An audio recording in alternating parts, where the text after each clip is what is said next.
que al final, pues, el documento, el instrumento fuera suspendido porque la letra quedara dispersa. Y entonces nosotros no podíamos atender o estar haciendo ese tipo de cosas.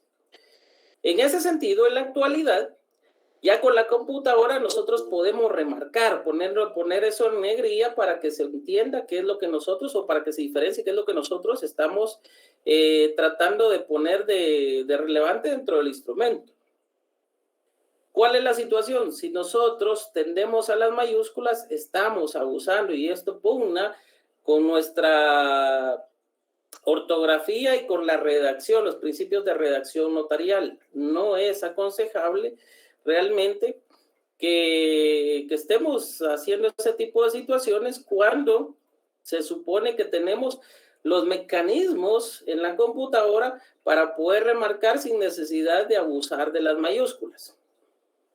Después, pues, nosotros recurrimos a lo que es de forma directa la individualización de las partes. Cuando nosotros individualizamos a las partes, una de las situaciones que utilizo yo para poder recordarme esos aspectos, y acá le voy a pedir favor a Glenda Marisol de la sección G, que me apoye con esto a indicarme cuáles son los 5 puntos básicos, bueno, 7 puntos básicos o elementos que debe tener la individualización de cada uno de los comparecientes.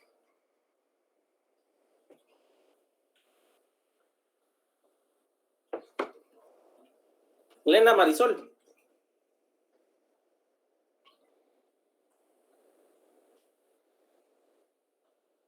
Buenas tardes.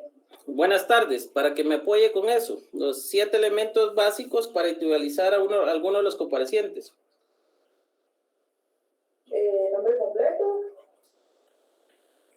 Nombre completo. Ajá. Quitemos el nombre.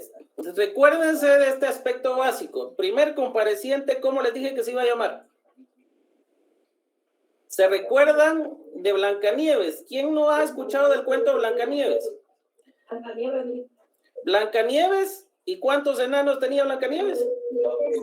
8. 7 enanos. Entonces, Blancanieves va a ser el nombre de nuestro primer compareciente, y 7 enanitos van a ser los elementos que van a individualizarlo. Blancanieves es el nombre, quitemos eso. La edad, el estado civil, la nacionalidad, profesión, oficio, domicilio, elemento personal, no. La identificación y el elemento personal, ¿sí o no?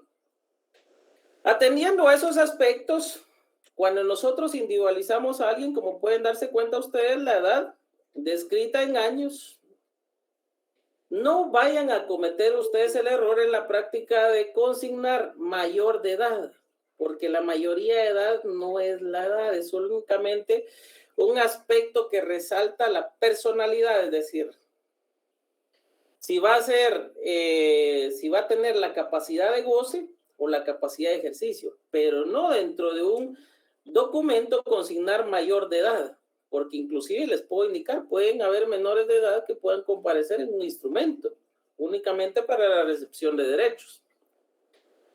Posteriormente, el estado civil. En Guatemala solo existen 2, casado o soltero, sencillo, no hay viudo. Tampoco podemos consignar la unión de hecho, porque la unión de hecho no modifica en cierta forma el estado civil. Una situación muy diferente son los derechos que nacen, pero ahí el estado civil como tal, casado o soltero. Posteriormente, la nacionalidad. Esto es muy importante porque a veces cuando se utilizan minutas se tiende a confundir. De pronto la persona es salvadoreña y ya le están consignando ahí que es guatemalteca, o es costarricense, o es de otro país, y se olvida verificar estos extremos. ¿Sí, Estuardo?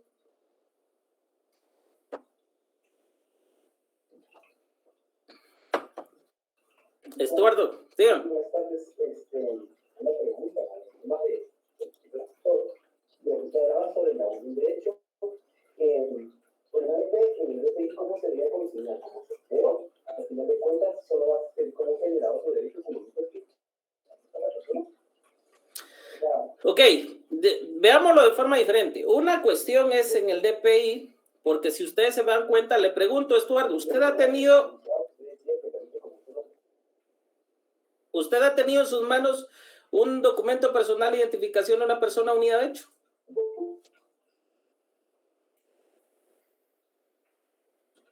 Estuardo. Ah, ok. Ok. Lo que se hace es que se razona el certificado de nacimiento, pero ojo, legalmente no modifica la condición civil de la persona. Entonces, en Guatemala solo dos atributos del estado civil vamos a encontrar. En este caso, la persona es soltera o es casada. Eso es lo que tienen que tomar en consideración. Y un aspecto diferente, alguien me dirá, pero es que mire, la unión de hecho tiene los mismos derechos que el matrimonio. Esas ya son otras circunstancias. Esos ya son otros aspectos. No los analizamos dentro del instrumento público, ¿sí? Ok. Para continuar. Posteriormente, la nacionalidad y después la profesión u oficio. Abogado, notario. ¿Qué otro podemos encontrar? Ingeniero, secretario bilingüe, carpintero. Buenas tardes, licenciado. Sí, Sergio. ¿Qué tal? Buenas tardes. A mí me surge una duda con respecto a la nacionalidad cuando usted mencionaba de personas que faccionan un instrumento público aquí en Guatemala. En este caso, cuando esta persona goza de doble nacionalidad, es decir, salvadoreña y guatemalteca, se consigna el número de identificación personal que le extiende el RENAP o bien su pasaporte, licenciado. Donde tenga su domicilio. Si esta persona, pues recuérdese que está domiciliada acá en Guatemala, normalmente deben de tomar en consideración que cuando hay extranjeros residentes, el RENAP residente le está diciendo que vive acá, es decir, que acá tiene su domicilio. Entonces es factible que consigne el número del documento personal de identificación de acá porque se entiende que acá tiene su domicilio. Caso contrario, si no tuviera su domicilio acá, sería improbable que tuviera, sería improbable porque les digo, a mí no me ha pasado, pero puede darse el caso. Sin embargo, si no tiene su domicilio acá, yo lo que hago es consignar el pasaporte, el número de pasaporte, porque es del lugar donde tiene su domicilio, ¿sí? Entonces ahí ya cambia. Ok, estamos ahí, ¿verdad? Perfecto, licenciado, muchas gracias. Ok. Licenciado, una pregunta antes de que continúe. Ok, veamos un aspecto acá entonces. Ya pasamos, llegamos a la profesión. Alguien me dirá ama de casa. Ama de casa también es una profesión increíble, pero una ama de casa realiza trabajos en el hogar y todo eso pues se debe de contemplar, por lo cual pues no se sale el parámetro de profesión u oficio, es decir, a lo que se dedica. Posteriormente encontramos el domicilio. Domicilio deben de tomar en consideración alguien, mire licenciado, pero si yo quiero consignar al inicio únicamente en la ciudad de Guatemala o en la ciudad de Quetzaltenango, no hay ningún problema siempre y cuando en el domicilio haga la relación del departamento. Con domicilio en el departamento de Guatemala, con domicilio en el departamento de Chimaltenango, en el departamento de Quetzaltenango. Si hace eso, evita esa omisión. Sí, pero si no lo hace, recae en la omisión de ese requisito. ¿Sí? Eso es lo que deben de tomar en consideración. ¿Por qué motivo yo sugiero la redacción al inicio? ¿Por qué? Para evitar que nos estemos equivocando después y solo consignemos de este domicilio, porque es muy común en la práctica que a veces se nos pasa este tipo de situaciones. Entonces, para evitar esto y que efectivamente la persona sea de acá de Guatemala, pues nosotros consignemos de este domicilio, pues es importante que antes en el lugar y la fecha ya tengamos previsto este aspecto para que no nos vayan a suspender nuestro instrumento público. Tomado esto en consideración, cuando pasamos, no me voy a detener tanto en esto porque son aspectos que ya hemos visto, pero veámoslo así. La identificación. Debemos de contemplar las formas de identificación de de cada uno de los comparecientes. ¿De qué forma se puede identificar una persona dentro del instrumento público? Por medio de un documento de identidad, en el caso de los nacionales sería el DPI, en el caso de extranjeros el pasaporte o Primero, testigos de conocimiento, ¿no? documento personal de identificación. ¿Sí? Documento personal de identificación. ¿Por qué en primer plano documento personal de identificación? ¿Sí o sí? Porque yo no puedo dar, y ya lo habíamos platicado con la sección G, que no puedo yo dar garantía de la identificación de alguien, de un amigo, porque la certeza de que realmente se identifique de esa forma no me consta. Cristian, por favor, sí le voy a agradecer que su audio lo pueda apagar, por favor, nos está interrumpiendo. Gracias. Entonces, ¿cuál es la situación acá? Que la garantía que debe tener el notario, ojo, de conocimiento del notario, ese conocimiento del notario debe ser no solo porque sean amigos, no solo porque hayan crecido juntos, sino que efectivamente el notario tenga la certeza de que esa es la forma en la que se identifica esa persona. Es decir, si es efectivamente su número de identificación, si no sabe cómo se identifica, ¿cuál es la forma de identificación? El notario no puede dar certeza o credibilidad de eso.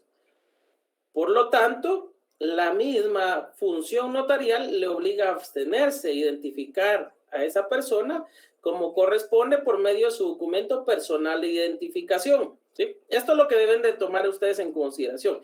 Entonces, en principio, ¿qué deben de tomar ustedes en cuenta dentro de la identificación? Documento personal de identificación. Si no lo tuviere, porque no fuere guatemalteco, pasaporte. Ok, y es extranjero, pero reside acá y tiene su documento personal de identificación como extranjero residente, identificarlo como extranjero residente. Ya voy, Yolanda. Si fuera conocido el notario y el notario realmente tiene la certeza de que se identifica de esa forma, lo puede identificar como de su conocimiento. Pero ojo, es algo que yo no aconsejo. Es algo que yo no aconsejo por múltiples situaciones donde podría tener responsabilidad legal el notario. ¿Ya? Sí, Yolanda. Gracias, licenciado. Digamos que también se podría identificar entonces la persona, si en dado caso no tuviera su documento de identificación como DPI, podría hacerse o identificarse con su partida de nacimiento, si en dado caso no lo tuviera, porque ya veo que en algunos momentos pues No. RENAC se demora mucho y pues no le dieran como a tiempo, digamos. No, la ley nos da una salida para eso. En dado caso puede ser a través de 2 testigos conocidos por el notario, pero no hacerlo por la partida de nacimiento, por la certificación de nacimiento. Eso no es correcto. DPI, pasaporte, 2 testigos conocidos por el notario o documento personal de identificación como extranjero residente. No más, porque si nosotros queremos identificar a alguien, recuérdese que esto ya se sale de los parámetros de la ley y el notario está sujeto al cumplimiento de la ley. Entonces no se podría. En dado caso, yo les sugiero que lo identifiquen por medio de 2 testigos. Y si no, recuérdese que el notario no está obligado a que la redacción sea de forma inmediata. Si es un instrumento que puede esperar o en dado caso puede la persona pues acreditar el conocimiento de otra forma, pues para el notario sería garantía y se evitaría un montón de inconvenientes. El notario puede en determinado momento detener ese aspecto y redactarlo en el momento más oportuno. En el diplomado de Derecho Notarial se consideraban algunos aspectos, inclusive ante la realidad virtual, que algunos decían, mire, pero ¿puede el notario autorizar instrumentos públicos y los otorgantes estar en diferentes lugares del mundo? Y en algunos países ya se permitía eso. Se utilizaban mecanismos para identificar a la persona. Pero aún así, aún a través de todos esos aspectos y mecanismos que se tenían, si el notario tenía duda de la identificación de la persona o un aspecto no le cuadraba, podía citar a la persona al compareciente a su oficina y no darle validez a ese instrumento hasta que tuviera claro y tuviera certeza de la identificación de esa persona o hubiera ya desvanecido esos aspectos que le generaban duda. ¿Sí? Ok, ¿alguien levantó la mano?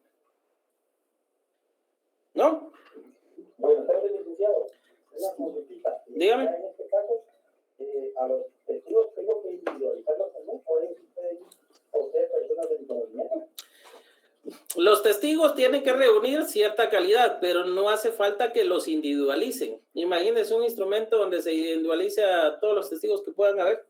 No, únicamente se hace mención de ellos y que son de conocimiento del notario, son civilmente idóneos y de conocimiento del notario para que no haya ningún inconveniente.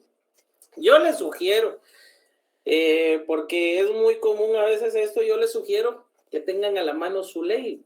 Aquí está todo. Lo que pasa es que a veces no nos gusta escudriñar un poco nuestra ley, pero yo sí les sugiero que tengan su ley porque nos ayuda a resolver un montón de dudas. Bueno, salidos de este aspecto, nos encontramos con otro aspecto más al que vamos a entrar con la sección G ya muy pronto, que son las representaciones. Por ejemplo, si alguien viene y no comparece como tal, sino delega a través de un mandato a alguien más para que ejerza determinadas acciones en nombre de él. O bien, un representante de alguna empresa. O sencillamente el padre o la madre en representación de un hijo. Estas representaciones deben de ir como sugerencia en cada uno de los comparecientes, es decir, en nombre de quién comparece, a quién está representando, cómo acredita esa representación. No me voy a detener acá porque me interesa pasar y ver todo el instrumento público, pero sí es muy importante que contemplen eso. ¿Por qué motivo es importante? Cuando nosotros vemos el instrumento público, si lo vemos solo así, nos encontramos con esta partecita.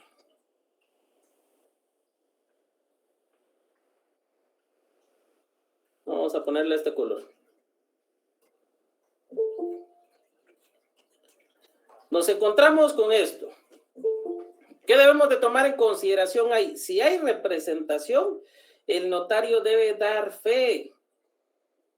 Tomen en consideración, dándole cumplimiento al inciso quinto del artículo 29, razón de haber tenido a la vista los documentos fehacientes que acrediten la representación legal de los comparecientes en nombre de otro. Es decir, hago constar que la acreditación que se ejercita es suficiente de conformidad con la ley y a mi juicio para el otorgamiento del presente contrato. ¿Sí? Esa es una redacción sugerida. En este caso, como no hay ningún problema, pero si hubiera alguna representación, sí debo hacer constar y darle cumplimiento al inciso quinto del artículo 29. Ok, ¿qué otra situación? La representación que va a ir en cada una de estas partes debe indicar en nombre de quién está compareciendo, indicando el lugar, fecha y nombre del funcionario que autoriza dicha representación. Eso es lo que debemos de hacer constar y posteriormente se hará constar que dicha representación es suficiente conforme a la ley y a su juicio para el acto o contrato. Le está dando cumplimiento a la ley. En el presente caso no hay necesidad, porque como pueden darse cuenta ustedes, es una obligación sin mayor inconveniente y pues no hace necesario que manejemos esto por el momento, pero sí es importante que lo tomen en consideración para el efecto de las representaciones. ¿Qué sí es importante dentro de esto? Por ejemplo, la fe de que el notario, porque el artículo es claro,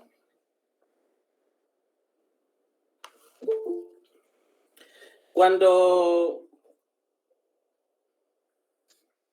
indica que el notario, o en este caso, pues se debe dar fe de que los comparecientes se hallan en el libre ejercicio de sus derechos civiles. Y ojo, ¿qué he encontrado yo en la práctica notarial? De que los comparecientes aseguran ser de los datos de identificación personal antes indicados o antes consignados.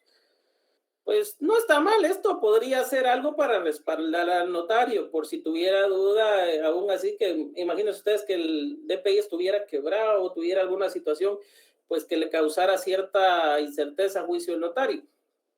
Yo les pediría que se abstuvieran si hubiera una duda realmente fundada sobre la identificación de alguno de ellos, pero si desean ustedes plasmarlo en el instrumento, lo pueden hacer. ¿Cómo van a resguardarse ustedes? Esto no lo obliga la ley, pero sí lo pueden dejar ustedes constancia. Primero, de que los comparecientes le aseguran al notario, me aseguran como notario, hallarse en el libre ejercicio de sus derechos civiles y que declaran bajo juramento.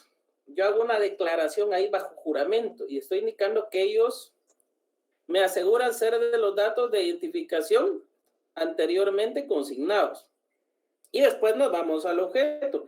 Es algo sencillo, es únicamente por protección, pero alguien me dirá, ¿qué sucede si no está que se identifican o que declaran bajo juramento ser de esos datos de identificación? No pasa nada, porque lo único que me pide la ley es que cumpla con este requisito, con el requisito de que se encuentran o que se hallan en el libre ejercicio de sus derechos civiles. Eso es lo que necesito que ustedes tomen en consideración. Ok, posteriormente, acá resulta importante otra de las cláusulas.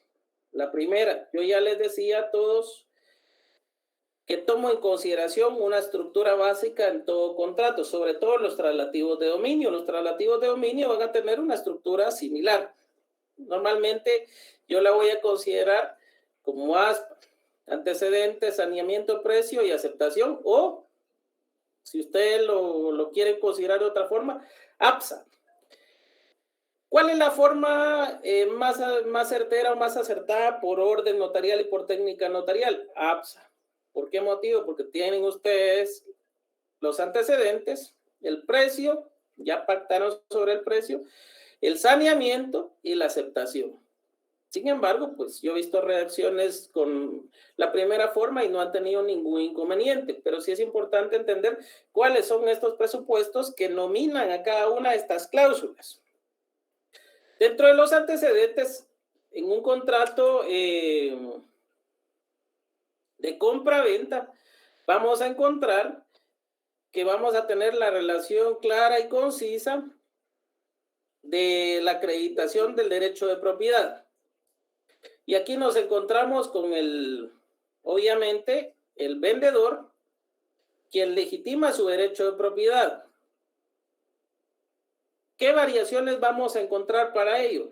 ¿Qué es legítimo propietario? No hay necesidad para eso, porque con el hecho de que nosotros indiquemos que es propietario, ya lo estamos diciendo que es legítimo propietario. Si no fuera legítimo propietario, no podría comparecer dentro del instrumento público vendiendo un bien inmueble. Entonces, esa legitimidad es de vital importancia porque es respecto a la naturaleza del contrato que se pretende dar validez como tal. Entonces, acá, únicamente con el hecho que consignen que es propietario del bien inmueble y hagan la relación del bien inmueble con finca, folio y libro, y ahí están acreditando el derecho de propiedad. Acá, con las medidas y colindancias que constan en su respectiva inscripción registral. Licenciado, y si yo quiero consignar las medidas y las colindancias, ¿lo puedo hacer? Sí lo puede hacer. Tendría que transcribir las medidas y las colindancias que constan en la respectiva inscripción registral, en la primera inscripción registral. ¿Qué podría pasar? Que se equivoquen en algo y pues le suspendan el instrumento público porque haya diferencia entre lo que está en el registro y lo que tiene en el instrumento público. Entonces, para evitarse eso, la redacción sugerida es mejor consignar que son las mismas que constan en la respectiva inscripción registral. Ya vamos a ver un inconveniente acá y que ya lo vimos con la sección G. ¿Qué pasa si el cliente tuviera un inconveniente dentro de ello y la dirección de la ubicación del bien inmueble fuera distinta? Por ejemplo, que la municipalidad haya cambiado direcciones, o bien otro aspecto, que la municipalidad pues o dejemos la municipalidad, que se haya incurrido en error y se haya consignado mala dirección, ya sea con el número de cantón, número de municipio, o el nombre del departamento, perdón. Ahí hay que hacer una modificación a esa primera inscripción registral. Ya vamos a ver cómo corregir ese error también y cómo hacerlo dentro de un instrumento público. Pero veamos este caso. Ya acá tenemos, sí, María Mercedes. Licenciado, este caso puede darse también en el supuesto de la creación de un nuevo municipio. Por ejemplo, se crea un nuevo municipio y el inmueble que estaba en el municipio madre, digamos, en el municipio anterior, ahora pertenece a otro municipio. Efectivamente, puede darse en la creación de un nuevo municipio. Normalmente cuando hay pugna, y no solo creación de nuevo municipio, sino veamos el caso de Santa Catarina Pinula y Guatemala, que se recuerdan ustedes, y no sé si están enterados que ahí hay un problema por la línea divisoria entre ambos municipios. Guatemala sucede también allá en San Marcos, entre Tajumulco e Ixiguán, Santa Catarina, Ixhuatán y La Unión, y hay varios municipios que tienen un problema de límites. Un diferendo territorial, exactamente. Cuando hay un inconveniente de esos, imagínense que el bien inmueble estuviera identificado en una municipalidad. Veamos el caso de Guatemala. Un inmueble estuviera registrado acá en Guatemala, pero después el Congreso decide, al momento de resolver el conflicto, que esa parte donde pasaban todos esos bienes inmuebles va a pertenecer a Santa Catarina Pinula. Ya la dirección ya no va a señalar de la ciudad de Guatemala, zona 14, ciudad de Guatemala, sino va a señalar una dirección referente al municipio de Santa Catarina Pinula. Y eso obviamente va a cambiar y puede hacer que genere incerteza dentro de una venta, dentro de un instrumento público. ¿Qué es lo importante ahí? Hacer la modificación, decirle al registrador, mira, aquí hubo un inconveniente que fue solucionado por el Congreso, le presento esto y por favor haga la modificación. De eso se encarga cada municipalidad. Extiende una certificación de la dirección, una certificación catastral de bien inmueble, y con eso se puede corregir esa dirección. Ya vamos a ver cómo se hace y cómo se solicita dentro del instrumento público. Llegamos hasta acá. La cláusula de los antecedentes. Ojo, este contrato es un contrato de compraventa de bien inmueble con pacto de reserva de dominio. No estoy tomando una compraventa simple porque aquí vamos a ir engrosando ciertos aspectos. Ok. Cláusula segunda. Les estoy subiendo esto acá para mejor comprensión. Cláusula segunda. Y aquí vamos a encontrar las estipulaciones. Dentro de las estipulaciones, cuando nosotros nos vamos al contrato de compra-venta, y esto ya es directamente el contenido así del contrato, obviamente vamos a observar el derecho de formas, pero lo importante es atender en sí a los contratos como tal, el 1834 en adelante, compra-venta por abonos con o sin reserva de dominio. ¿Esto qué infiere? Cuando nosotros vemos la teoría de los derechos reales, la propiedad contempla diferentes poderes. El uso, goce y disfrute del bien, que en resumidas cuentas lo vamos a tener como el usufructo. De igual forma, la enajenación y la reivindicación, que van a ser poderes jurídicos que se van a plasmar únicamente a través de la ley. Y esto, pues, ¿cómo lo vamos a conocer? Como la nuda propiedad. Tanto el usufructo como la nueva propiedad contemplan la diversidad de poderes o facultades que comprende la propiedad o que integran o que permiten que ese derecho de propiedad se pueda dar en su forma completa. ¿Sí? Cuando nosotros estamos diciendo que se va a vender un bien inmueble, pero se va a reservar el dominio del mismo bien, lo que estamos diciendo es que lo que se está dando es el usufructo como tal. El usufructo, sin embargo, la persona se está reservando la nuda propiedad hasta el momento en que se pague totalmente el precio del bien. Eso es lo que estamos diciendo. Entonces, la persona puede gozar Si ya se le entregó el bien, puede gozar, disfrutar del bien como corresponde, los frutos. Pero la nuda propiedad la va a tener todavía reservada, o va a tener esa facultad reservada el propietario hasta que no se le pague la cantidad pactada del bien. Y aquí encontramos las estipulaciones. Cuando nosotros nos vamos al 1834 en adelante, podemos nosotros diferir qué tipo de estipulaciones son las más importantes dentro de este tipo de contratos, y podemos nosotros plasmar otro tipo de estipulaciones también, porque recuérdense que acá es la voluntad de los contratantes. Sin embargo, ¿cuáles son las que vamos nosotros a considerar como importantes? Obviamente, el precio del bien, eso es importante, de la compraventa con pacto de reserva de dominio, muy importante. El plazo, de igual forma, la forma de pago, los intereses, el lugar de pago también. Y esto, la cesión del derecho, esto puede ser opcional. ¿Por qué lo hago yo relevante? Porque sí puede darse una cesión de derechos. Puede hacer que el propietario diga, yo ya no puedo seguir manteniendo esto, pero hay alguien que sí puede seguir en esto y que me compra este derecho. O sea, alguien más puede comprar ese derecho y quedarse ya como titular de ese derecho. Entonces, el comprador ya no le va a pagar al antiguo propietario, sino lo va a pagar al que se quedó con ese derecho. Puede darse una cesión del mismo, sí puede contemplarse también y no hay ningún problema. ¿Qué otra situación o qué otro aspecto nosotros vamos a considerar acá? Cláusula tercera. En la reserva de dominio, muy importante, porque si estamos hablando, si bien es cierto, ya lo consignamos en la segunda como tal, puede haber una cláusula donde nosotros establezcamos cuál va a ser esa reserva o cómo se va a dar esa reserva de dominio. Y entonces una de las sugerencias de redacción es esta: manifiesta la vendedora que la presente venta se otorga con pacto de reserva de dominio, por lo que la compradora adquiere el uso y posesión del bien. Ojo, ¿se dan cuenta que solo qué facultades le está transfiriendo en ese momento? No así el dominio o nuda propiedad hasta que cancele totalmente el precio de la venta del bien inmueble debidamente identificado en este contrato, de forma sencilla, sin más preámbulo. Posteriormente, el saneamiento.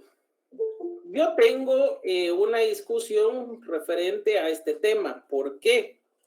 Yo les sugiero, porque puede ser que en el examen privado se encuentren con un examinador que conozca este tema y les vaya a preguntar, ¿de qué año es el código notariado?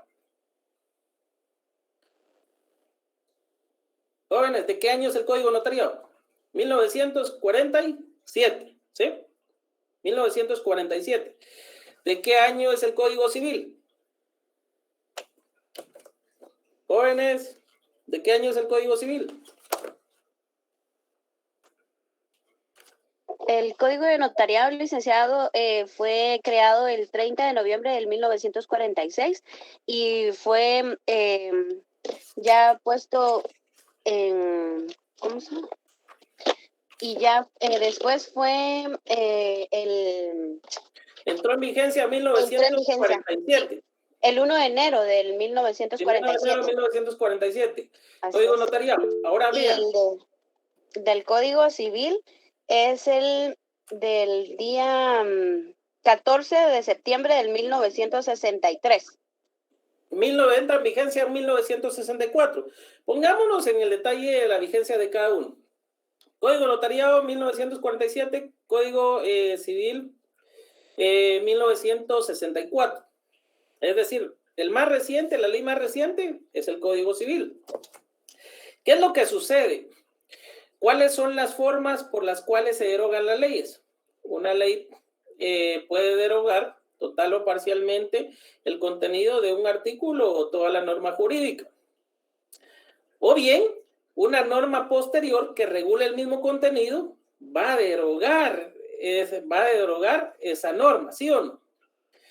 ¿Qué es lo que sucede con el artículo 30 o el saneamiento? El artículo 30 del Código Notariado establece que en todo acto contrato el otorgante que se obligue hará constar, y acá dice en todo acto contrato. Les digo yo a criterio. ¿Por qué? Porque en algunos registros, algunos operadores utilizan esto como fundamento para que la persona deba de plasmar el saneamiento, pero hay algunos actos, algunos contratos que no son traslativos de dominio y ya no tiene por qué regularse el saneamiento. De hecho, en los contratos ya no tiene por qué regularse como tal, porque la ley que regula el contenido ya lo contempla. Veámoslo así. El artículo 30 regula el saneamiento y dice: el notario les advertirá las responsabilidades en que incurriere si así no lo hicieren.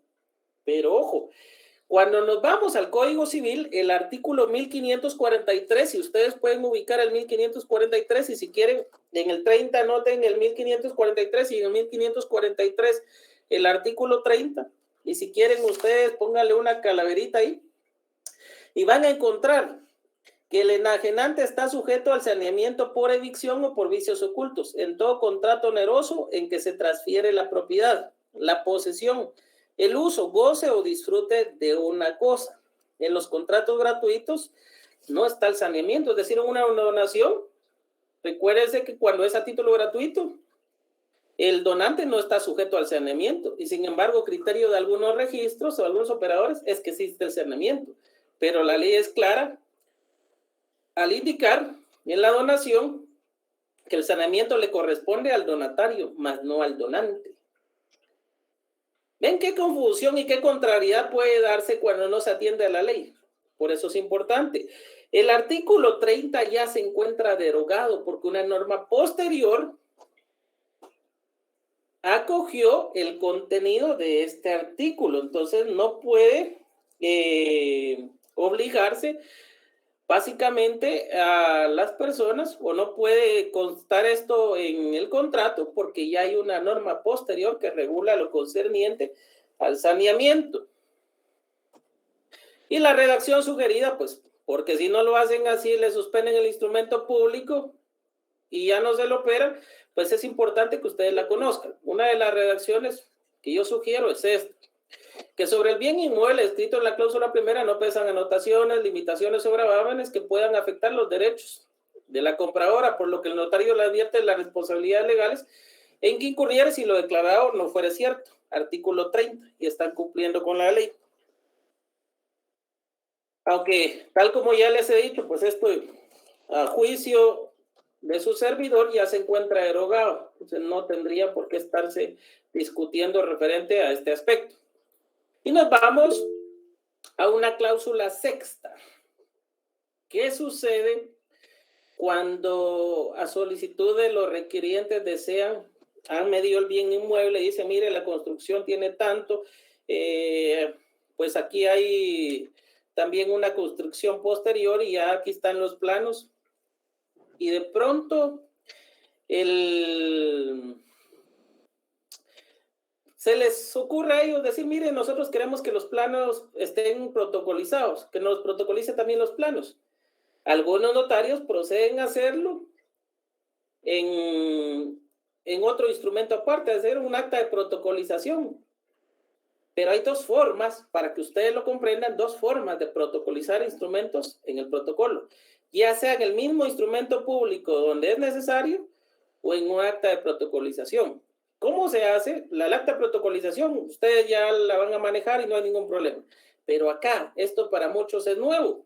Lo hacen a través de una protocolización, pero manejada a través de una cláusula. ¿Cuál es la forma?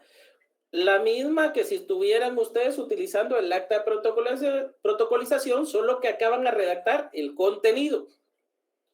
A solicitud del otorgante se procede a protocolizar el plano del bien inmueble relacionado a la cláusula primera de este contrato, donde constan las medidas y colindancias elaboradas y todo lo concerniente. Entre qué hojas de papel protocolo va a quedar integrado este plano o estos planos, dependiendo cuánto sea, ¿sí? Sin ningún inconveniente. ¿Ven ahí? Es lo mismo, solo que lo hacen dentro de una cláusula. ¿Qué otro aspecto? Cuando nos vamos a entender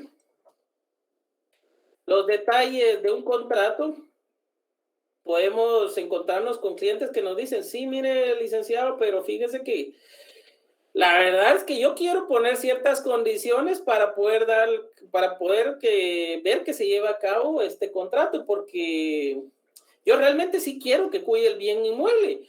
Y si no lo cuida y que no me llegara a incumplir y me lo vuelve ya dañado, pues yo salgo perdiendo. Entonces, mejor para evitar, sí me gustaría que usted pusiera ciertas condiciones dentro del bien para poderle, previo a que el contrato surta sus efectos, para que el comprador pueda tomar posesión y uso del bien inmueble. Perfecto. Plasmemos una condición suspensiva para que el comprador, previo a entrar en uso y posesión del bien, la cumpla, y si no la cumple, no puede entrar en uso y posesión del bien. Condición suspensiva. Se lo estoy explicando de manera rápida porque sección G, esto se los expliqué un poco más detallado, condiciones suspensivas, condiciones resolutorias, y yo me imagino que para ellos esto ya es más fácil. Entonces, sección C, si tienen alguna duda, por favor, me la hacen ver. Condiciones suspensivas, lo que hacen es detener el momento, detener temporalmente el cumplimiento del contrato hasta que una de las partes no cumpla con alguna o algunas de las condiciones impuestas. En este caso, sí, Karina. Buenas tardes, licenciada. Solo una pregunta. Estaba viendo en las cláusulas de la... Solo hable un poco más fuerte porque no le logro escuchar acá. Muy bien, muy bien. Buenas tardes, licenciada. Solo con una consulta. Veo que en la cláusula cuarta usted se pasó a la cláusula sexta. ¿No hay cláusula quinta? Veamos, porque este es un contrato que lo hemos ya utilizado para... No, cuarta, sí tiene razón. Esta es la de la cuarta, esta sería la quinta y esta sería la sexta. Gracias. Efectivamente. Gracias, Karina. Entonces, veamos estas situaciones. Pueden haber ciertas condiciones que suspendan el cumplimiento del contrato, como también pueden haber ciertas condiciones que resuelvan el contrato, es decir, que se dé por resuelto porque alguna de las partes o ambas partes han incumplido el contenido completo o parcial del contrato. ¿Cómo puede darse? Si fuera una condición suspensiva, uno de los ejemplos podrían ser estos. La compradora manifiesta que se compromete a pintar la fachada de la casa del bien inmueble relacionado en la cláusula primera de este contrato, quedando enterada que mientras no cumpla con lo antes establecido, no podrá gozar del uso y disfrute del bien inmueble objeto de la compra-venta. Le está imponiendo una condición. Y alguien mirá, es que eso no se puede hacer, licenciado. Claro que se puede hacer, porque ambas partes están aceptando. No hay ningún problema, ¿me entienden? Una condición suspensiva para que se otorgue el uso y disfrute del bien. Licenciado, mire, ya que él me puso una condición y todo, yo también quiero que esto quede claro. Fíjese que si él incumple o hay alguna de las partes que incumpla, pues yo quiero que el contrato quede resuelto por incumplimiento, pues, y no me afecte a mí o no nos afecte a ambas partes. Perfecto. Una condición resolutoria. La compradora acepta que el incumplimiento de cualquiera de los pagos a los que está obligada por medio de este contrato, así como la introducción de sustancias peligrosas. Imagínense que destruya el bien y no lo ha terminado de pagar. Después, ¿cómo recupera el valor del bien? Entonces, la introducción de sustancias peligrosas dentro del bien son causas resolutorias del presente contrato y facultan a la vendedora a reclamar el uso y posesión del bien objeto de este instrumento público. ¿Por qué el uso y disfrute del bien y posesión del bien? Recuérdense las facultades que le transfirió la propiedad, no le transfirió el dominio. Entonces, solo se reclaman las que le transfirió producto del nacimiento del contrato. No se tenía el dominio, entonces no puede reclamar eso porque eso ya es parte del propietario, obligándose a desocupar el bien inmueble sin necesidad de notificación o declaración judicial alguna. Cláusula resolutoria. Licenciado, ¿qué pasa si se incumple o el bien queda dañado? Yo pues tengo miedo porque ya no voy a poder recuperar el bien como está y el bien puede perder valor.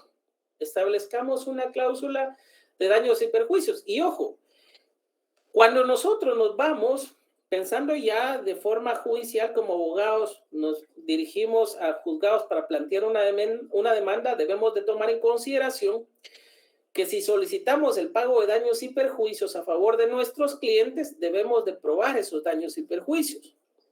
Caso contrario, si ya el contrato lleva establecida una cláusula de daños y perjuicios, no hay necesidad de probar esos daños porque ya las partes aceptaron ese monto en pago. Eso sí, hay condiciones que no supere el monto de la obligación. Si no supera el monto de la obligación, entonces esos daños y perjuicios sí pueden consignarse como un pago que una de las partes o las partes han aceptado. Una de las redacciones sugeridas en ese caso puede ser esta. Las partes acuerdan que por cualquier causa de incumplimiento del presente contrato, imputable cualquiera de ellas, la parte culpable deberá pagar en concepto de daños y perjuicios la cantidad de 50,000 quetzales en un solo pago, los cuales, si no se hicieran efectivos voluntariamente, facultan a la otra parte para solicitarlos judicialmente. ¿Ven? Muy importante. ¿Qué otra situación vamos a encontrar acá? Acá no le pongamos atención ahorita al número de cláusulas porque ya vimos que hay una diferencia ahí, tal como lo hacía ver la compañera. Veamos el contenido. Cuando vemos la siguiente cláusula, podemos encontrarnos con una renuncia al fuero del domicilio. ¿Por qué es importante esto? Para sujetar a una persona a un lugar para el cumplimiento de una determinada obligación. Si la persona, imagínense que se encontrara a otro lado y después tiene que plantearse la demanda, imaginemos en Petén o en Chiquimula, en otro lado, sería complicado para alguna de las partes que se planteara en lugares diferentes y no pudiera al final dirimir con tranquilidad ese juicio. Entonces, puede existir una renuncia al fuero del domicilio. Los comparecientes aceptan que en caso de incumplimiento del presente contrato en cualquiera de sus cláusulas y que sean motivo suficiente para llevar a juicio el cumplimiento del negocio jurídico, renuncian al fuero de su domicilio y se someten a los tribunales de justicia del departamento de Guatemala, céntrico para ambas partes. ¿Ven? ¿Qué otra situación? ¿Sí? Perdone, en palabras sencillas y más, ¿cómo lo puede explicar la renuncia al fuero de domicilio? Perdón. Renuncia al fuero del domicilio es, no quiero que el día de mañana me vayan a salir con una jugada de que me tienen que demandar en Petén porque yo vivo en Petén, o porque una de las partes se encuentra en Retabuleu, en Tecumumán. Imagínense la distancia. En palabras sencillas es ambos mejor para evitar que usted me vaya a querer perjudicar o que yo le vaya a querer perjudicar. Mejor pongamos un punto céntrico. Si usted vive acá en Guatemala, yo ahorita vivo acá en Guatemala, sometamos cualquier discusión a los juzgados, si la hubiere, a los tribunales de acá de Guatemala, departamento de Guatemala. Entonces, si yo me voy a vivir el día de mañana a Petén, no me va a tener que ir a buscar a Petén para demandarme. Es decir, no me van a obligar a que la demanda se inicie en Petén, sino yo he aceptado que sea acá en Guatemala. ¿Sí? ¿Esto para qué se hace? Para dirimir conflictos de jurisdicción, de competencia en materia de juzgados. ¿Ya me entienden? Cuando veían ustedes procesal civil, ¿se recuerda a ustedes que si no podía conocer este juzgado porque no era el competente, lo remitía al otro, el otro se podía poner en discusiones? Imagínense cuánto tiempo podría llevarse esto. Algo que puede solucionarse si nosotros establecemos esta cláusula. ¿Estamos ahí? Sí. Puede haber también, imaginemos, y esto se puede dar por protección de alguna de las partes. Imaginemos que lleguen ustedes, se hizo el contrato de compraventa, todo bien, el vendedor recibió el dinero. Cuando llevan el testimonio de la escritura pública al registro de la propiedad, sucede que lo suspenden. Suspenden el testimonio y el vendedor, bueno, suspenden eso, lo supo el notario hasta que fue a recoger el testimonio suspendido. Pero el vendedor se percató de eso y todavía vio la semana siguiente que todavía tenía la propiedad. Se emborrachó, se metió a deudas, vio que todavía permanecía su nombre. Vino, buscó a alguien más y vendió la propiedad. O veamos no ese caso, sino la esposa se asustó y le dijo, mira, mejor donar el bien, ella sin saber de la compraventa. Donar el bien a uno de tus hijos o a alguien más, mira que lo merece, nos ha ayudado, esto y lo otro. En cualquiera de los casos. Y transfiere el bien a nombre de alguien más. va esta persona, lleva su testimonio al registro de la propiedad y a esa persona sí se lo operan. Y nosotros con este contrato venimos, lo llevamos al registro de propiedad, nos lo suspenden, el notario viene, corrige o subsana los requisitos en que hubiere los problemas o el inconveniente que haya tenido y ya dirige el testimonio como corresponde al registro de la propiedad y cuando llega se lo vuelven a suspender porque el enajenante ya no tiene derechos inscritos sobre la finca, obviamente porque ya anteriormente ya dispuso del bien. ¿Qué hacen ahí? ¿Cómo protegen esos derechos? Yo siempre y actualmente me estoy acostumbrando a consignar esta pequeña cláusula en mis contratos traslativos de dominio que van al registro de la propiedad. ¿Por qué motivo? Porque esta cláusula me ayuda a que si hay algún requisito en que se haya omitido, yo lo pueda subsanar durante un término de 30 días, término durante el cual el registro de la propiedad me va a anotar preventivamente esta inscripción. Es decir, no se va a operar nada más ahí hasta que yo haya cumplido con ese plazo para subsanar ese requisito. Es decir, la persona, el vendedor pudo haber venido alguien más, llegó con su testimonio, pero no se lo van a operar. ¿Por qué? Porque yo tengo una anotación preventiva. Por eso es necesaria esta cláusula, una anotación preventiva que es permitida de conformidad con el artículo 1149, inciso quinto del Código Civil. Cuando nos vamos a este artículo 1149, vamos a ver que en el inciso quinto podrán obtener anotación de sus derechos, sus respectivos derechos, obviamente una anotación preventiva. El que presentare título cuya inscripción no puede hacerse definitivamente por faltas que sean subsanables en el término de 30 días, pasados los cuales la anotación se tendrá por cancelada. De hecho, 30 días de gracia tengo para subsanar eso. Entonces, yo sí me estoy acostumbrando a plasmar esta cláusula para proteger los derechos de mis clientes. No hace falta que transcriba lo que dice el artículo, pero sí que lo mencione y hacerle la solicitud al registrador tal como ven acá para pues evitar que alguien más venga y opere un nuevo título de enajenación y que al final despojen a mi cliente de su derecho. Eso sí debo de tomarlo yo en consideración. Ok, y posteriormente la cláusula de la aceptación. Es importante que la compradora acepte el pacto de compra-venta, es decir, la forma en que se le está dando la compra-venta y que ambos comparecientes acepten también el contenido del contrato.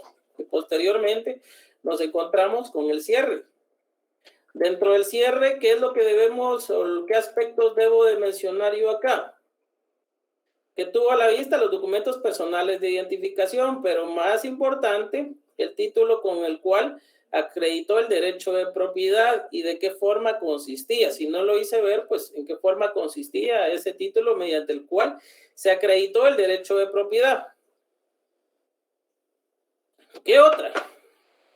Los efectos legales del contrato. Y esto que es relevante dentro del cierre, que el notario advierta a los otorgantes de la obligación relativa a la inscripción del testimonio en el Registro General de la Propiedad, porque esa obligación no es del notario, sino es de los otorgantes. Ellos son los que tienen que presentar el testimonio, no el notario. Luego que leyó lo escrito a los otorgantes, quienes enterados de su contenido, objeto, validez y demás efectos legales, lo aceptan, ratifican y firman. ¿Qué otras cosas pueden darse en este contrato? Veámoslo así. Voy a presentar otro contrato acá. El contrato que ya hemos visto, que es el de uso y habitación.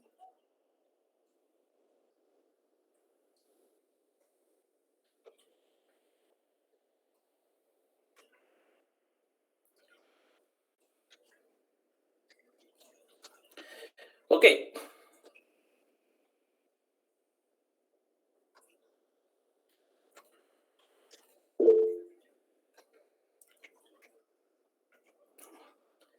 Sí pueden ver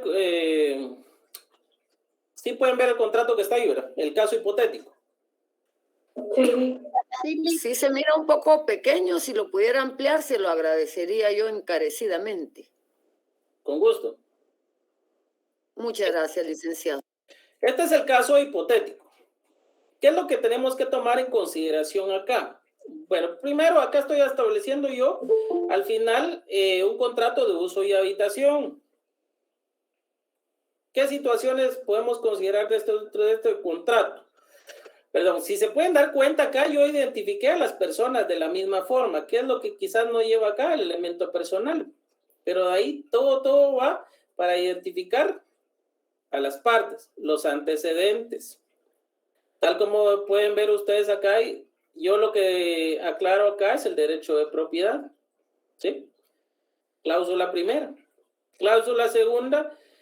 Aquí nos vamos a encontrar con algo que puede estar inclusive en los contratos traslativos de dominio. Se recordarán ustedes que platicamos que podría haber una solicitud de modificación de la primera inscripción y que esta podría darse porque la dirección de la propiedad era diferente. Y aquí platicábamos, incluso hablamos en su momento y María Mercedes hacía una indicación de que también podían darse en municipios que tenían problemas por las líneas limítrofes, es decir, por discusión del derecho territorial, del límite territorial. Orlando preguntó, dígame, por favor. Sí, solo una pregunta, es una duda. Necesariamente tienen en la cláusula, necesariamente tiene que poner una palabra antecedentes o se puede omitir y solo se explica lo que la persona dice. Sí, yo lo expliqué, ya lo he explicado en las clases, pero les voy a hacer nuevamente la aclaración. Cuando yo hago relevancia en las cláusulas antecedentes, solicitud de la modificación, esos pequeños subtítulos en cada una de las cláusulas, lo hago únicamente para ordenar mi instrumento público y que al operador le sea más fácil buscar el contenido y lo que él va a verificar para cumplimiento de los aspectos contractuales. Por eso lo hago. Si no lo lleva, no hay ningún problema. No hay ningún problema. Pero yo lo hago por orden de mi instrumento público y por técnica notarial, ¿sí? Entonces los subtítulos ya queda a discreción de cada uno. Puede hacer que no lleve la cláusula, no indique que realmente son los antecedentes, no lleve ese subtítulo. Y de igual forma es válida porque se está dando cumplimiento a lo que establece la ley, ¿sí? Perfecto. ¿Cómo vamos a hacer esa modificación si hubiera alguna diferencia en cuanto a la dirección del bien inmueble? En la cláusula primera consignamos la dirección tal como está en la primera inscripción de dominio. Y cuando hacemos la solicitud de modificación, debemos de considerar estos aspectos. Debemos de considerar, aquí ya les había preguntado a ustedes en su momento. Expresa al señor Jorge Donaldo López Gómez que al hacer la compra del bien inmueble identificado en el Registro General de la Propiedad como finca 12 y hacen toda la relación. Por error notarial se consignó, si fuera esto, tal como decíamos, que se creara un nuevo municipio, no puede ser error notarial, sino por creación de un nuevo municipio. Anteriormente aparecía consignada la siguiente dirección, tal y tal. Y actualmente se crea el municipio tal y tal, por lo que la dirección actual del bien inmueble es la siguiente, ¿sí? Como ustedes quieran, es redacción notarial, tiene que entenderse, tiene que ser clara. ¿Qué es lo que le hace falta acá? Ya lo habíamos hablado con la sección G. Aquí está todo. Se hace relación del bien inmueble, la nueva dirección. ¿Pero qué hace falta? ¿Quién me dice? ¿Se debe protocolizar la certificación, licenciado? No. Vayámonos al artículo 1130 y si quieren en el 1130, en el inciso B, le anotan modificación de la primera inscripción de dominio, modificación de la primera inscripción de dominio. Y van a encontrar que este artículo establece cuando el propietario solicite que se consigne la ubicación o la dirección del inmueble, es una de las formas para modificarse la primera inscripción. En esos casos, los datos los declarará bajo juramento. ¿Qué le hace falta ahí? La declaración bajo juramento. O sea, eso lo tiene que declarar bajo juramento. Y acá no está. ¿Se dan cuenta? Acá no está. Entonces, esto lo tiene que declarar bajo juramento. Y lo otro, transcribirá, y el notario transcribirá el documento extendido por la municipalidad respectiva, en el que conste la ubicación o dirección del bien de que se trate y la identificación registral. Ahí no hice protocolización. Ahí lo que hice es que la persona va a declarar bajo juramento, el propietario, y el notario debe transcribir esa certificación catastral de la ubicación del bien inmueble. ¿Sí? Entonces, esas son las cosas que hacen falta ahí. Ahí hay un error. Y ese es el error que ustedes deben de tomar en consideración. Si es en la práctica notarial, el propietario declara bajo juramento sobre la nueva dirección y a su vez el notario transcribe el contenido de la certificación catastral de la ubicación del bien inmueble. Obviamente este documento otorgado por la municipalidad. ¿Estamos ahí? Ok. Esas situaciones pueden darse. Pueden darse, no hay ningún problema con que se den, pero ustedes tienen que saber cómo manejarlo. Y luego encontramos una cláusula de protocolización también. Que vamos a ver. Ok. Resolutoria, preventiva. Ok. ¿Qué otras situaciones pueden darse producto de un contrato? Por ejemplo, si en el contrato respectivo, y esto tómenlo ustedes en consideración, realmente fuera un contrato de un mutuo con garantía hipotecaria o con garantía mobiliaria, esa garantía hipotecaria debe de ir en una cláusula. ¿Sí? ¿Por qué lo hago yo de esta forma? Porque es mejor que lo hagan de forma ordenada para evitar inconvenientes. Yo siempre he dicho, y lo he expuesto en las conferencias que he dado, que el notario previo a redactar debe de hacer un pequeño orden de los temas y de los subtemas. Tema principal, el objeto del contrato. Subtemas, obviamente, una compra-venta y obviamente los antecedentes, el precio, el saneamiento, que ya les dije que en mi caso, juicio de su servidor, esta norma está derogada. Sin embargo, pues, algunos operadores todavía siguen solicitando esto, inclusive lo solicitan para que lo tomen en consideración ustedes en unificación de bienes inmuebles a favor de sí mismo. Y yo siempre me he preguntado, ¿por qué si no hay enajenación? ¿De qué me sirve? Yo no voy a, imagínense ustedes, yo no voy a demandarme a mí mismo porque haya un problema en las propiedades, pero si ustedes llevan un testimonio de estos al registro de la propiedad en una unificación de bienes inmuebles a favor de sí mismo, ellos le van a pedir que lleve cláusula de saneamiento por el artículo 30. Lo cual es ilógico, porque si hay un problema en la propiedad, me demando a mí mismo. El compareciente que si hay problemas en la propiedad se obliga al saneamiento de ley. O sea, yo mismo me obligo al saneamiento de ley. Es algo que a veces debemos de entender y que tiene que llevarles a entender realmente a los registros, que son los que deben verificar estos aspectos. Pero bueno, a veces lo que nos interesa a nosotros, tanto como notarios como a nuestros clientes, es que el instrumento público se opere y surta los efectos legales esperados, porque si no, pues nuestro cliente no nos va a esperar que nosotros cursemos al registrador o que planteemos una acción legal en contra del registrador, porque a él lo que les interesa es que se cumpla, se cumpla con la venta del bien, que reciba la donación. Esos son los aspectos que le interesan a nuestros clientes. Muy difícilmente nos van a entender, es que mire, yo quiero pelear sus derechos. En la práctica no se da así, pero nosotros como profesionales sí debemos de entender estos aspectos. Entonces, puede llevar una cláusula de constitución, garantía hipotecaria. ¿Qué otra situación puede darse también? En la práctica, por ejemplo, dependiendo del contrato, imaginemos un caso de un contrato de obra o de empresa.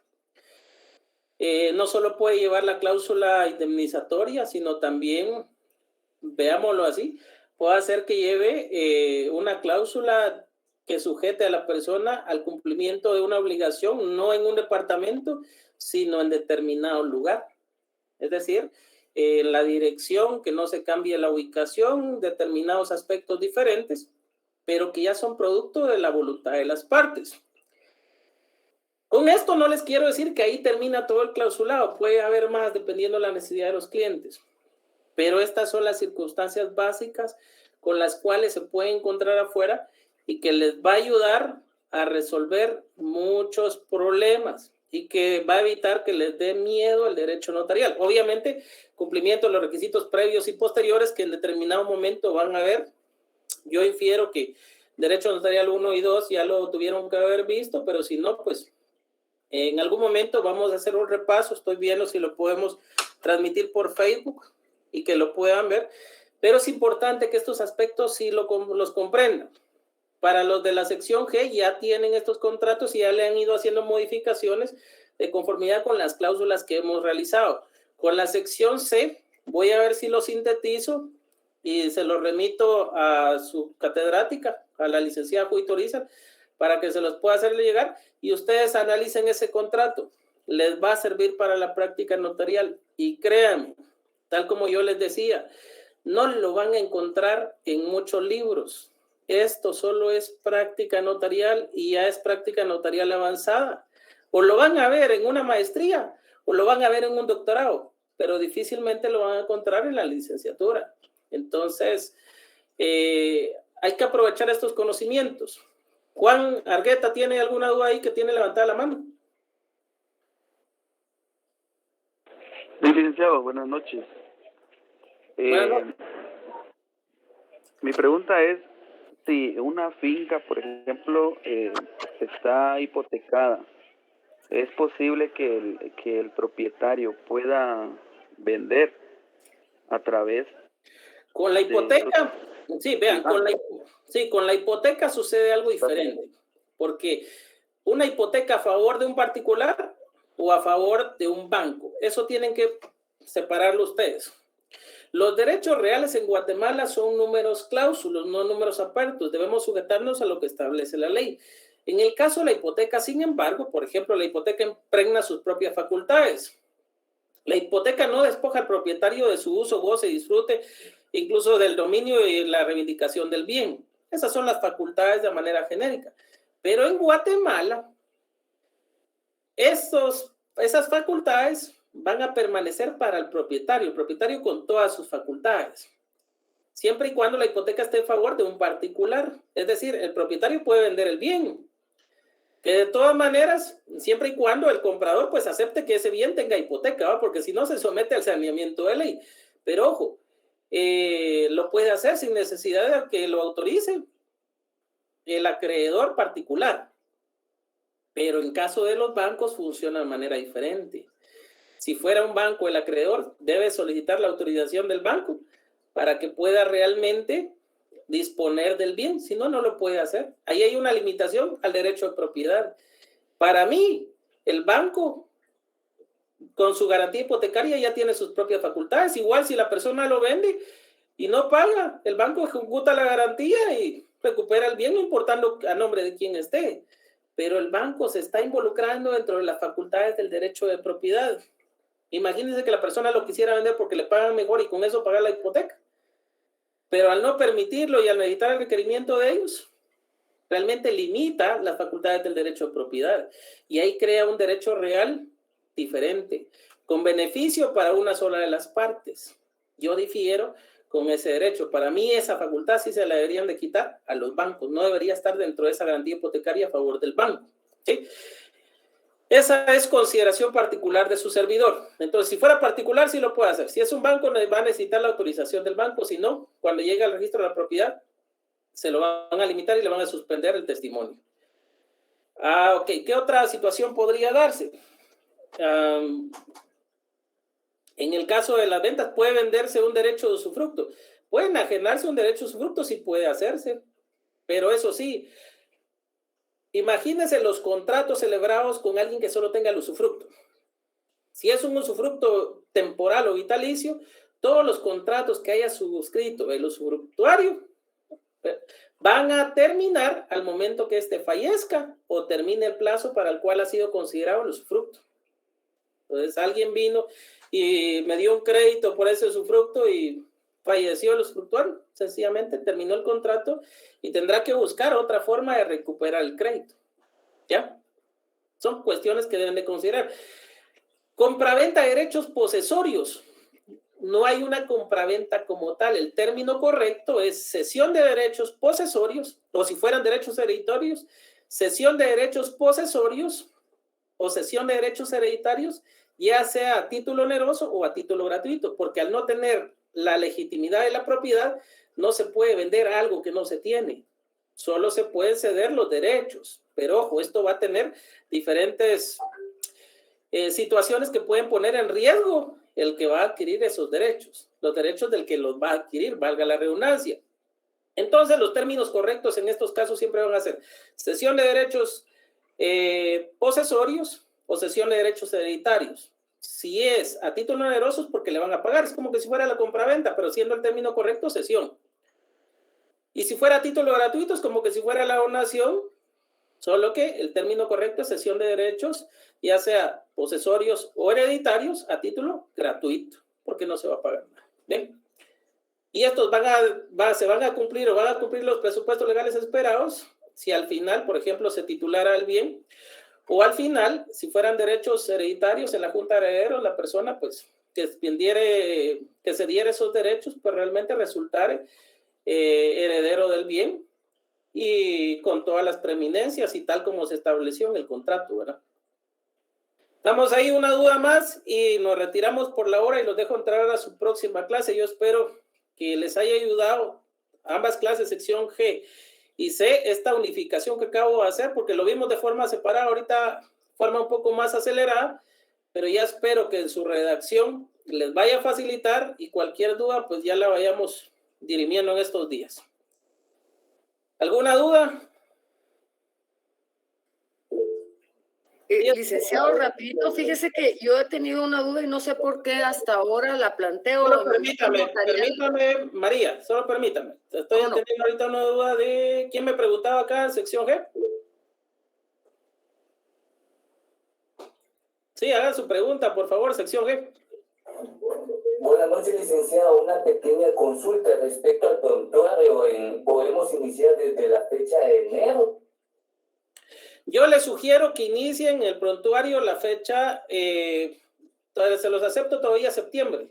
Septiembre, para acá no importa que vayan todos relacionados. Inclusive les aceptaría agosto, o la fecha de julio para acá, porque me interesa ver ciertos aspectos donde un prontuario o un protocolo no termine de forma regular, ¿sí? Por eso necesito que inicien, no desde enero, sino que inicien julio. Puede aceptar que sea de julio hacia donde lo logren ustedes terminar, por favor. Fíjese que yo lo inicié el 16 de septiembre, no hay ningún problema. No hay ningún problema, ahí estamos. Gracias. Bueno, entonces, sección C, María Mercedes, haga su pregunta, por favor. Sí, en el momento de protocolizar algún documento como los planos que hablaba usted hace un momento, cuando vamos a foliar el protocolo, ¿forman parte de la foliación? Forman parte de la foliación, así es, María Mercedes, porque se está protocolizando, forman parte de la foliación. Ajá. Solo consignamos los números de las hojas de papel sellado especial para protocolo, entre los cuales se introduce el documento, y a la hora de foliar igualmente se van a foliar ese instrumento o ese documento que se haya incorporado. Ok, muchas gracias, licenciado, muy amable. Exactamente, María Mercedes. Bueno, entonces espero haberles ayudado a ustedes con esto el día de hoy, que les haya por lo menos nutrido un poco, sección C. Estamos ahí a la orden, un gusto haber estado con ustedes el día de hoy. sección G. Por la hora no los entretengo más porque aunque quieran hacer preguntas, si no le voy a quitar espacio a su maestro. Entonces, ahí nos quedamos con ustedes. Nos vemos el día miércoles. Bendiciones a todos. Muchas gracias. Feliz noche, Eli, gracias. Muchas gracias, licenciado. Buenas noches, licenciado. Feliz noche. Feliz noche, licenciado. Feliz noche. Licenciado, buenas noches. Disculpe, Buenas noches. tengo una consulta. Sí, dígame.